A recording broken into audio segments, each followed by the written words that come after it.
Sir కొన్ని జనానికి ఉండే 2-3 ప్రశ్నలు just about I care I want to ask you simple. మామూలుగా గ్రహణం సూర్యుడి వైపు చూస్తే కళ్ళు పోతాయి, ఇలాంటి నమ్మకాలు ఉంటాయి. అది నిజంగా అది లైట్ వల్ల పోతుందా అసలు? What you say? Solar burn అవుతుంది. అయితే పోతుంది. ఇప్పుడు మనోళ్ళు చిన్నపిల్లలు ఈ భూతద్దాలు పెట్టుకుని మనం లైట్ వేస్తాం కదా, వేసి దూదికి మంట పెడతాము లేదా పేపర్ కాల్చుతుంటాము, అంతే కదా సరదాగా మీరు అందరు చేసి ఉంటారు. అవును. Same thing happens with that sun rays, especially ఒక పర్టిక్యులర్ గ్రహణం అప్పుడు intensity of those rays is very high. మీరు చూసే ఉంటారు, మీరు కూడా యూఎస్ వెళ్ళి ఉంటారు కదా, ఇక్కడ మన ఎండకి అక్కడ ఎండకి తేడా ఉంది, చాలా తేడా ఉంది కదా. మరి అటువంటిప్పుడు గ్రహణం అప్పుడు ఉండదా? ఉంటుంది. కరెక్ట్. కాబట్టి మన పెద్దోళ్ళు ఏం చేసేవాళ్ళు, పళ్ళ నిండా నీళ్లు పోసి నీళ్ళల్లో చూపెట్టేవాళ్ళు సూర్యుడిని చిన్నప్పుడు, నా చిన్నప్పుడు. I'm sure they are doing the same ఇప్పుడు కూడా. అట్లాగా చూడకూడదు. అవును, అది మూఢనమ్మకం అని కొంతమంది, ఏం కాదు వెళ్ళి చూడండి, నేను పెట్టుకుని చూసాను గ్లాసెస్ ఇదంతా. అది సార్ కళ్ళని యూవీఏ యూవీబీ రేస్ నుంచి కాపాడుకోవాలంటే what is the best thing? ఇప్పుడు అన్ని ఫిల్టర్డ్ గ్లాసెస్ కదమ్మా, అదే అవి పెట్టుకోవడం కొంత తగ్గుతుంది. Glass is UV filtered today. అలాగే సార్ బ్లూ లైట్, మొబైల్ నుంచి వచ్చే లైట్, అది బ్రెయిన్ యాక్టివేట్ చేస్తుంది అంటారు. టు ఎన్ ఎక్స్టెంట్ అమ్మా. నేను ఇంగ్లాండ్ లో ఉన్నప్పుడు కొత్తగా వచ్చినాయి ఏది, నాట్ అప్పుడు మొబైల్స్ కాదు, గేమ్స్. ఒక బాయ్ ఈ కంటిన్యూస్ గా 14 hours he was on that game, మూర్చొచ్చి చనిపోయాడు. ఓకే, సో వాటి ఎఫెక్ట్ ఉంటుంది, బట్ ఏదైనా అధికంగా చేస్తే అది చెడే కదా. 14 hours గేమ్ ఆడి మూర్చొచ్చి చనిపోవడం అంటే, బికాస్ మీకు స్క్రీన్ ఎట్లా ఉంటుందో తెలుసు కదా, you're looking at a monitor. అవును, ఆ monitor is number of chips అవి, plus radiation is coming out.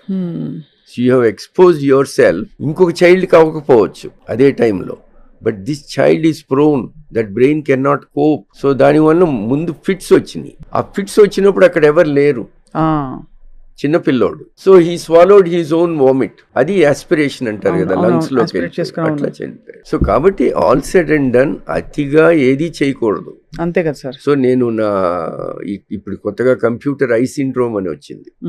Computer ఎక్కువగా వాడితే కంటికి జరిగే నష్టాలు. అది ఏంటంటే కంటిన్యూస్ గా దగ్గర పని ఏది చేసినా నష్టమే, especially a monitor, because there is radiation also there. So అందుకని నేను పేషెంట్స్ అందరికి ఏం చెప్తానంటే ఎవ్రీ 20 minutes ఒక 1 minute దూరంగా చూడు, సో దట్ నీ కంటి లోపల ఒక సీలియరీ మసిల్ అని ఉంటుంది, అది రిలాక్స్ అవుతుంది. తిరుపతి కొండ కంటిన్యూస్ గా ఎక్కలేం. అవును, 1 kilometer నడిచిన తర్వాత 10 minutes బ్రేక్ చేస్తే ఈ కాఫ్ మజిల్స్ కి క్రాంప్స్ రావు. ఈ మజిల్ కూడా అంతే కంటిలో. సో అట్లాగా అదొకటి. రెండోది కళ్ళు ఎక్కువ ఆర్పటం మానిటర్ చూసేటప్పుడు. నేను పేషెంట్స్కి ఏం చెప్తానంటే ఇవి మీరు మీ ఫ్రెండ్స్ కూడా చెప్పండి అని చెప్తాను. Spread the news. So yes there are harmful effects. ఇప్పుడు ఈ లైట్ ఉంది కదా సార్, ఇది కూడా బాగా చూసి కొంతసేపు అయ్యాక చాలా ఫెటిగ్ వస్తుంది. ఇలా మీకు కళ్ళజోడు ఉంది కొంతవరకు, ఐ డోంట్ నో, అయినా కూడా మీకు తెలుస్తుంది ఇది హీట్ వేర్ ఫీలింగ్ కదా. అవును, అంతే కదా, పెట్టేస్తున్నాయి కదా, అంతే కదా sir. That means there is effect on us, no? I is a very delicate thing. శరీరం మొత్తం మీదే అది ఎఫెక్ట్ ఇస్తున్నప్పుడు ఈ చిన్న ఐ మీద ఎఫెక్ట్ ఇవ్వదా? ఇంత జర్నీ చేసిన మీరు, మీ కుటుంబంలో ట్రాజెడీ జరిగినప్పుడు how did you cope with what was your మీకు కోపింగ్?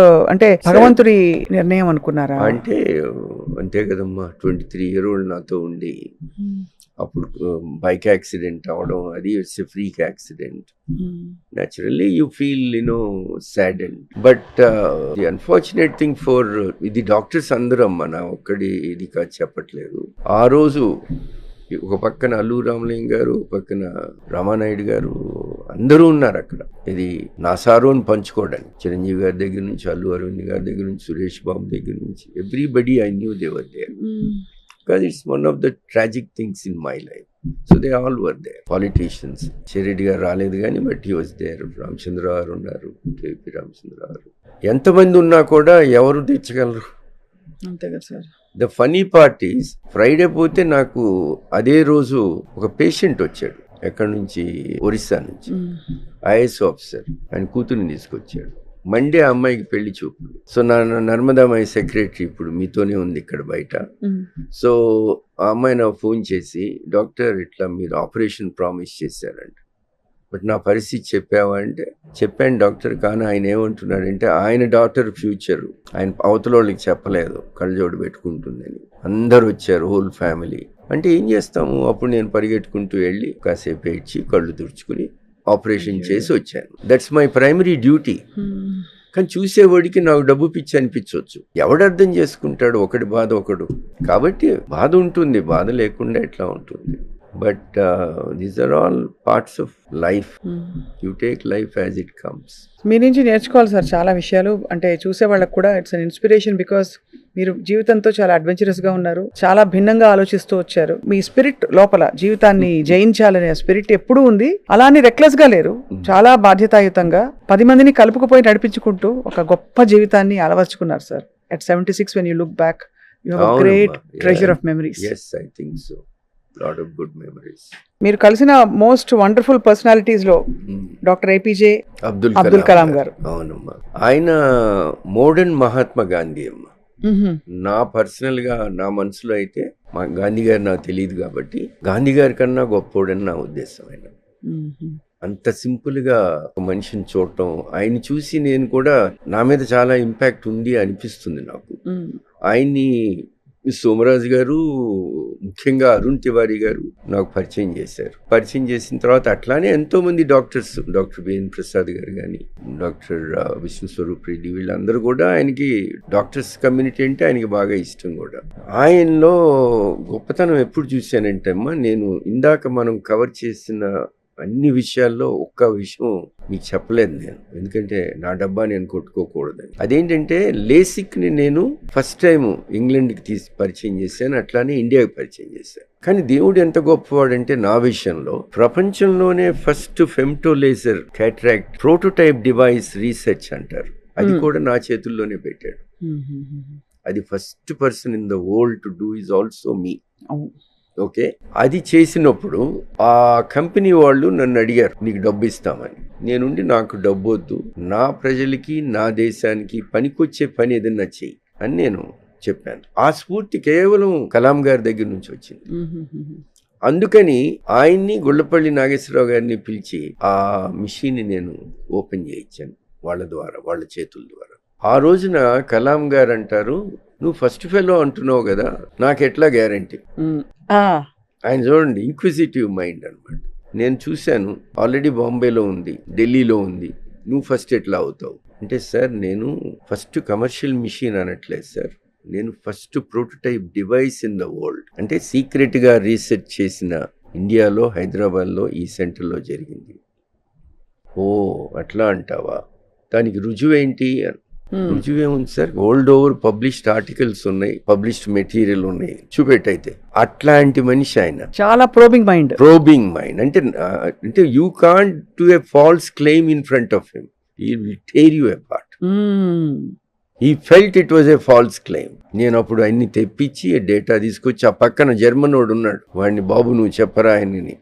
ఆఖరికి గుళ్ళపల్లి నాగేశ్వరరావు గారు, I'm telling you, one of the biggest awards, more than any Padma Shri or Padma Bhushan or anything, is that day for me. That day when he questioned my integrity. Who is questioning me? None other than the great Kalamji. And who came to my rescue? None other than Gullapalli Nageswarar. ఆయన వచ్చి లేదు ఆయన స్పీచ్లో చెప్తారు, Gullapalli Nageswararao, modern ఆప్థల్మాలజీలో ఈ దేశంలో, ఇండియాలో, there is a time before Prasad and after Prasad అని ఆయన స్టేట్మెంట్ ఇచ్చారు in front of press and everybody. What more award do I need? అసలు అంటే హ్యాండ్లింగ్ ఆయన క్వశ్చన్ చేయటం, అవును, అదొకటైతే నాగేశ్వరరావు చెప్పటం ఇంకో విషయం. అయితే నేను ఇరకాటంలో పడిపోయాను, మళ్ళీ నేను అన్ని తీసుకొచ్చి జర్మన్ వాడితో చెప్పించి. మీరు ఆఫెన్స్ తీసుకోలేదు, అది పెద్ద విషయం కదా సార్. ఎట్లా తీసుకుంటాం, అబ్దుల్ కలాం గారు, బట్ అయినా కూడా చివుక్కుమని అలా కూడా కాకుండా లేదు, నేను నవ్వుతూనే ఉన్నా. నాకు ఇష్టం ఆయన అడిగిన ప్రశ్న ఇష్టం, ఎందుకంటే అడగాల. నా పేషెంట్స్ కూడా నేను ఒకటే చెప్తా, మీరు ఎవ్వరూ నన్ను, నేను చేసిన ఆపరేషన్ మీరు ప్రశ్నించడం అనేది అది మీ ఇట్స్ యువర్ హక్కు అది. కాబట్టి మీరు అడగొచ్చు, కానీ చెప్పాల్సిన ధర్మం నాది. అంతేగాని కొంతమంది డాక్టర్స్ పేషెంట్ క్వశ్చన్ చేస్తే they get upset. But patients ఒక రకమైన మెంటాలిటీలో ఉండి మనల్ని ప్రశ్నిస్తాడు, అప్పుడప్పుడు మనల్ని దూషిస్తాడు. అవును, అతన్ని కామ్ చేయాల్సిన కూడా is part of medicine. Patient disturb అయినప్పుడు నువ్వు కామ్ చేయకపోతే ఎవడు చేస్తాడు? నీతోనే డిస్టర్బ్ అవుతున్నాడు, నువ్వు చేసిన పనికే డిస్టర్బ్ అవుతున్నాడు. Okay, if you think you are not answerable for that, you are wrong. అది కూడా నీ వృత్తే, part of your job. Yes, you should answer him. నా పని అదే. రోజు మీరు అడిగిన దాంట్లో తప్పు లేదండి, కానీ ఇది పరిస్థితి, ఇంతకన్నా మీకు జరగదు, ఇదే బెస్ట్. అట్లా వాళ్ళని మనం కామ్ చేయాలి. Patient mind set is a different mind set all together. ఆ కుర్చీలో మీరు కూర్చున్నప్పుడు వేరు, ఈ కుర్చీలో కూర్చున్నప్పుడు వేరు. నేను పేషెంట్ గా వెళ్తాను. In fact after this meeting I'm going for my checkup. Did you ever get I surgery sir? Especially మన దేశంలో ఈ ఎక్స్పెరిమెంట్స్ బేదవాళ్ళ మీద చేస్తుంటారు. అది నాకు నచ్చలేదు. నేనేమనుకున్నానంటే, బీదవాడి కన్నుకైనా నా కన్నుకైనా రిస్క్ ఈజ్ ద సేమ్. అతనిది కన్నే, నాది కన్నే, కాబట్టి వద్దు, నా కంటి మీదే నేను ఆ ఎక్స్పెరిమెంట్ చేస్తానని చెప్పి, నా కంటి మీద నేను చేసుకోలేను కదా. మా డాక్టర్లకి చెప్తే వాళ్ళందరూ నీకేమన్నా పిచ్చా ఏమన్నానా, నువ్వు కంటి డాక్టర్వి, అసలు ఏం ప్రాబ్లం లేకుండా ఎక్స్పెరిమెంట్ ఏంటయ్యా, మేము చేయమన్నాడు. అప్పుడు నేను, నా భార్యకి తెలియనే లేదనుకోండి ఈ విషయాలు, ఎందుకంటే she won't allow it to happen. నేను అప్పుడు అమెరికాకి నన్ను ఇన్వైట్ చేస్తే, అక్కడ డాక్టర్ స్టీవ్ స్లేడ్ అని ఆయన అమెరికన్ డివైస్ చేస్తుంటే నేను జర్మన్ డివైస్ చేస్తున్నా. సో ఆయనకి చెప్తే ఇద్దరం వర్ ఇన్వైటెడ్ స్పీకర్స్ కాబట్టి ఆయన నాతో పాటు హ్యూస్టన్ రమ్మని ఆయన చేశారు. చేసిన తర్వాత ఐ రియలైజ్డ్ అందులో కష్ట నష్టాలు ఏంటి అన్నీ అర్థం చేసుకుని వాటికి కూడా ఐ ఫౌండ్ రెమెడీస్ చేసి దాన్ని పాపులరైజ్ చేశా ప్రపంచంలో. ఈ రోజున కొన్ని లక్షల ఆపరేషన్లు జరిగినాయి. ఇప్పుడు నేను లేసిక్ తెచ్చినప్పుడు నేను ఒక్కడినే ఇండియాలో. ఈ రోజున హైదరాబాద్లో 32 సెంటర్స్ ఉన్నాయి, 100 మంది డాక్టర్లు ఉన్నారు హైదరాబాద్ ఒక్క ఊర్లోనే. అట్లా ఇండియా మొత్తం టీచ్ చేశాను నేను. నాకెంత ఆనందంగా ఉంటుంది. అవునవును. అంతేగాని నేను కూర్చుని నేను ఒక్కడనే పెట్టుకోవాలా, ఇంకెవడికి తెలియకూడదు ఈ విద్య అనుకుంటే పొరపాటు. విద్య మన సొంతం కాదు. నేను కూడా ఇంకొక గురువు గారి దగ్గర నేర్చుకున్నాను, మన తెలుగు గురువు గారి దగ్గర, లక్ష్మీరావు గారి దగ్గర. సో అట్లాగా ఆ స్ఫూర్తితో నేను అందరికీ నేర్పించడం జరిగింది. LASIK became very popular. రెండోది, నేను వరల్డ్ రినౌన్ టెక్నాలజీ చేసింది కూడా ఆల్సో బికేమ్ వెరీ పాపులర్. తర్వాత ఫ్రెంచ్ పీపుల్కి గ్లకోమాలో ఒకటి చేసాము, అట్లానే బెల్జియం పీపుల్కి కూడా గ్లకోమాలో ఒకటి చేసాము. ఇవన్నీ మ్యాక్సివిజన్కి ఎందుకు వస్తున్నాయి, నా దగ్గరికి ఎందుకు వస్తున్నాయి? భగవంతుడు అంతే. కళ్ళ మీద బోల్డ్ పాటలు వచ్చాయి త్రూ ద, మీరు ఫిల్మ్ మూవీ గోవర్ కూడా కాబట్టి మీకు ఏమన్నా గుర్తుండిపోయిన ఉన్నాయా? బోల్డ్ ఉన్నాయి, starting from very classy songs పాతవి ఆల్ ద వే టిల్ ఇప్పుడు. హిందీ, తెలుగు. నేను మెడికల్ కాలేజ్ అయిపోగానేనమ్మా యూకే వెళ్ళిపోయాను కదా. మెడికల్ కాలేజ్లో ఉన్నప్పుడు కూడా కొద్దిగా మేమందరం కొద్దిగా పోజు కొడతాం కదా, మేము మెడికల్ స్టూడెంట్స్ అని. ఇంగ్లీష్ సినిమాలే చూసేవాళ్ళం. ఓహో, తెలుగు సినిమాలు హిందీ సినిమాలు తక్కువ. గుంటూరులో అందరం మేమంతా మా గ్యాంగ్ అందరం పోయి చూసేవాళ్ళం. ఒక్కడికి అర్థమయ్యేది కాదు, అంటే వాడి యాక్సెంట్ మనకు అర్థం కాదు. సో అట్లా పోయి నేను తెలుగు పాటలు వినటం, ఎక్కువ ఇంగ్లీష్ సాంగ్స్ వినటం. సో సడన్ గా మీరు నన్ను ఐస్ మీద సాంగ్స్ అంటే నాకేమీ గుర్తు రావట్లేదు, కానీ కనులు తెరచిన అది ఫెంటాస్టిక్ సాంగ్, మంచి పాట. ఫెంటాస్టిక్. అలాగే ఇప్పుడైతే లేటెస్ట్ గా పాడుతున్నారు. I'm singer sir, serious musician. So అది మన చూపులతో గుచ్చి గుచ్చి చంపకే, మన రవితేజ గారి పాట. సో అలాగా I think eyes are described as the most beautiful. కళ్ళు మీద సాంగ్ అంటే ఒకటి గుర్తుకొచ్చింది. చెప్పండి. ఆర్పి పట్నాయక్ గారు, ఆయన ఒక సినిమాలో అందమైన మనసులో ఇంత అలజడి ఎందుకో ఎందుకో ఎందుకో ఎందుకో. సో నాకు సడన్ గా అందమైన కళ్ళకి కళ్ళజోడు ఎందుకో ఎందుకో ఎందుకో అని అనిపించి నేను ఆయనకి ఫోన్ చేశాను. ఫోన్ చేసి, పట్నాయక్ గారు మీ పాటను వాడుకోవచ్చా అని. ఏంటది అంటే, ఆ సాంగ్ ఉంది కదా, అందులో లిరిక్స్ కొద్దిగా మారుస్తాను, మీరు రాసిందే. అందమైన కళ్ళకు కళ్ళజోడు ఎందుకో ఎందుకో ఎందుకో అసలు ఎందుకో. బాగుంది డాక్టర్ గారు, మీకు ఈ గొడవ అంతా ఎందుకు, నేను పాడి పంపిస్తా మీకు అన్నాడు. సో ఆయన పాడి చక్కగా విత్ మ్యూజిక్ అది నాకు పంపించాడు. అది మేము రేడియోలో ఒక 2 years కొట్టాం. Beautiful, what an idea. అందమైన కళ్ళకు కళ్ళజోడు ఎందుకో ఎందుకో ఎందుకో ఎందుకో. Sir you are a musician, భలే పాడతారు సార్ మీరు. భలే శృతి పర్ఫెక్ట్ గా ఉంది. నేను రాసిన పాట కదమ్మా. అయినా కూడా శృతి ఉండక్కర్లేదు సార్, మీరు రాసిన పాట అయినా మీకు, unless you have it inherently. So great of him అమ్మా, ఆర్పి పట్నాయక్ గారు. ఇమీడియట్ గా ఆయన అట్లా చేయటం కూడా ఐ ఫెల్ట్ సో నైస్. మీరు you have one heart sir. Main thing ఏంటంటే అందరి మనసులు గెలుచుకున్నారు కాబట్టి త్రూ యువర్ జర్నీ. భగవంతుని మనసు కూడా.